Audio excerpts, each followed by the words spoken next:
It's Wednesday, May 5th. Happy Cinco de Mayo. Welcome to Market Foolery. I'm Chris Hill. With me today, the one and only Ron Gross. Thanks for being here. Hey, Chris. Good to be here always. We have earnings from the following industries: video games, gene editing, and dating. Which is quite a buffet. Where does the thread go? Yeah. The thread is earnings. That's the only thread. There you go. Okay. We're actually going to start with automotive because General Motors' first quarter profits came in much higher than expected. And there are a lot of different ways we can go here, Ron, but here's the thing I'm the most curious about. Because one of the things Mary Barra, the CEO at GM, talked about was the impact of the chip shortage. Yeah. And we've talked on this show before about how many different industries are affected by the chip shortage, and automotive is certainly on that list. She said the impact for General Motors is going to be somewhere in the neighborhood of $1.5 to $2 billion this year. And yet, GM is maintaining their profit guidance for the full fiscal year. How are they pulling that off? Well, not only maintaining it, but they're coming in at the high end, which is really impressive. Part of it is really tight cost controls. So they're bringing more money to the bottom line, even though revenue is a little bit light, down fractionally from last year. Also, the focus on the higher margin pickup trucks and SUVs are helping bring money to the bottom line. So you've got really strong demand. You've got prices for cars are high, used and new, and inventory is light. So it's a really kind of interesting kind of economic case study that they should teach in college. And part of the reason inventory is light is because of this chip shortage. And they're going to have to work through that. As Mary Barra said, the second half of the year she thinks will be strong, but the second quarter, which we're in right now, could be actually worse. And that's where you see the 1.5 to 2 billion potential bite out of profits. But, they're doing a really wonderful job at controlling those costs. And therefore they're able to, continue to generate profits, continue to guide profits at the high end of the range. Now, they're spending a ton of money as well. Capital spending this year is expected to be 9 to 10 billion. About 7 billion of that is focused on electric and autonomous vehicle development, which I think you quite frankly have to do in this environment, in this new age. She quoted, I quote her, she said, "We will continue to convert assembly plants to build EVs and expand our battery cell capacity as we make progress on our goal of EV market share leadership in North America." Market share leadership remains to be seen. We'll see. Their battery technology gets very high reviews, very high marks. And the company is doing a really, really nice job. Back in our day, Chris, there was a saying, and it was really a misquoted saying, but it caught on. It says, as goes GM, so goes the nation, because it was really thought of as a bellwether back in the day. And maybe there are other bellwethers that have taken its place nowadays. But it just was nice to see this quarter, despite the lack of chips, that they were able to produce solid results, guide solidly. I think Mary Barra is an exceptional CEO, and I thought it was a very nice report. And we'll see how bad second quarter is as a result of chips, but I think the year is going to be strong.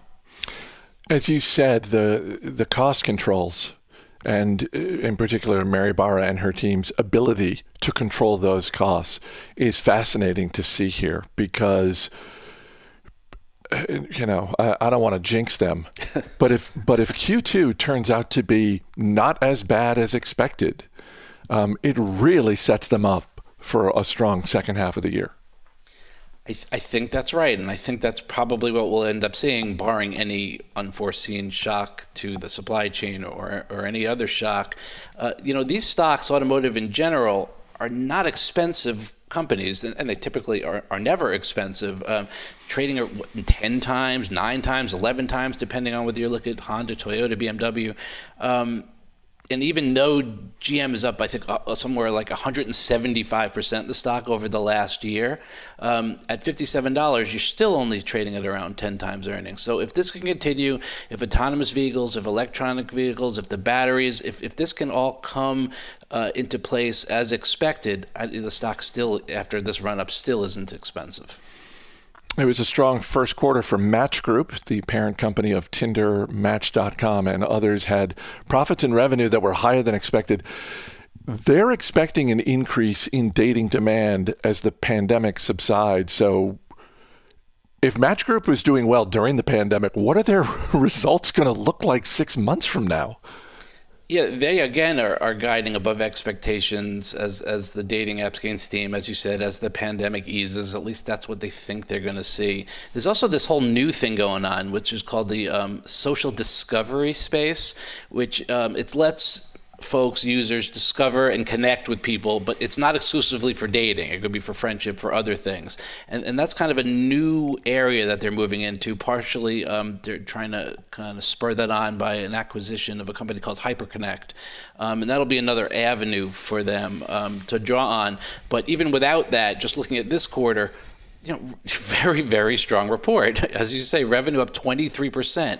That's driven by an 18% revenue rise at Tinder, average subscriber growth of 15%. Their other brands, Hinge and what have you, saw a revenue increase of 30%. Average revenue per user, ARPU, rose 9%. Total subscribers up 12%. These are very strong results. Operating margins widened. They too had pulled some levers with respect to expenses, operating expenses in particular, and that led to an operating income increase of 38%. So very strong, as we said, revenue guidance above expectations. Second quarter revenue expected to be 22 to 4% higher than last year. It's funny, they're kind of looking for a, quote, summer of love this summer now that things are easing. I won't make a comment about whether they're right about that or not.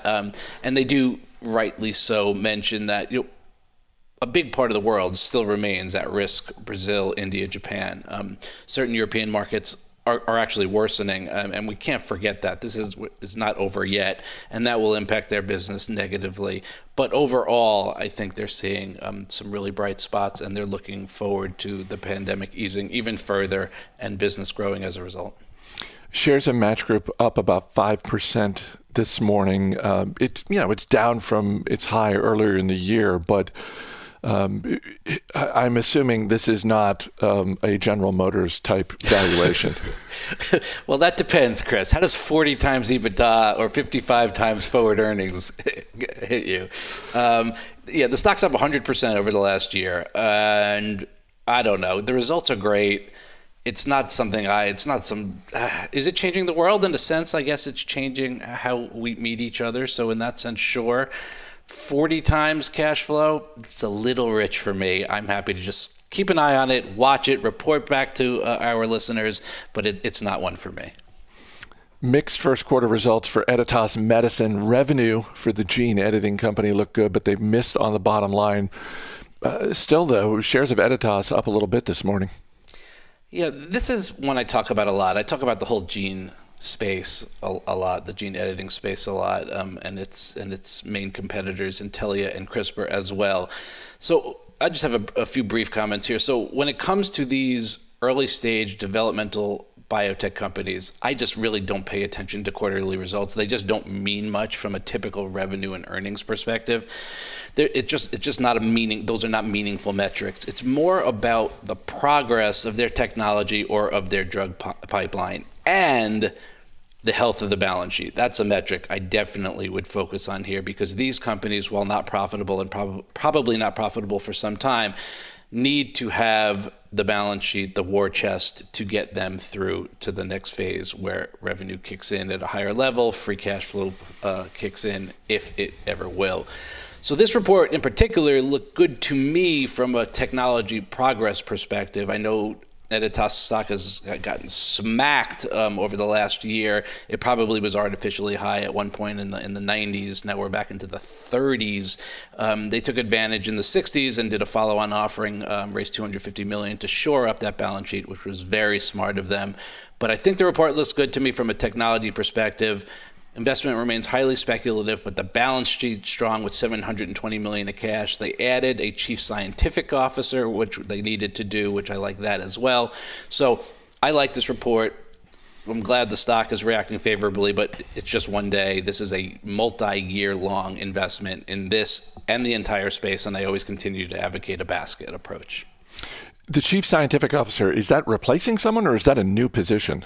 Someone had left, and there was a bit of a shakeup at the top, even with the CEO. And so it's good that they're starting to kind of get strong people back in there.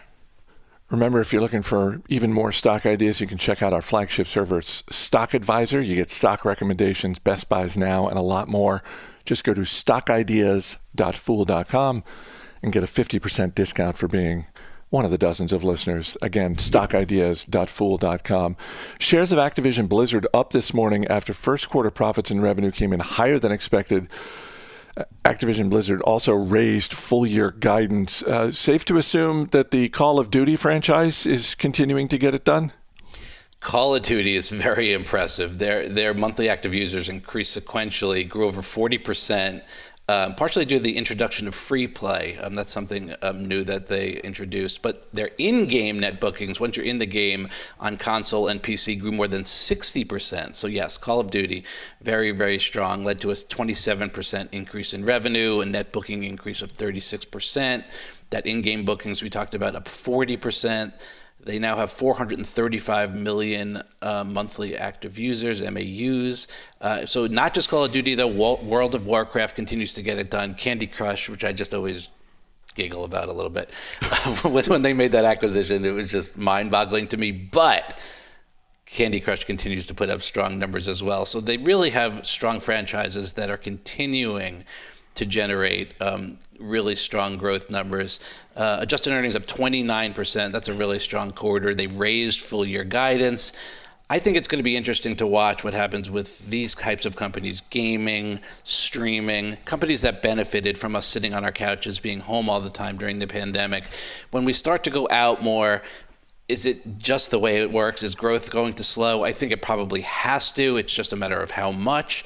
But it's not necessarily a bad thing because they did get all this growth over the last year. It's better than not having all the growth.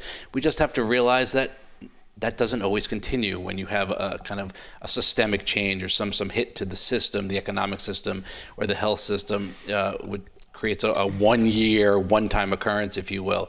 And we just have to factor that into our analysis. It also seems like video game companies don't have the same level of risk when it comes to franchise fatigue that movie studios do.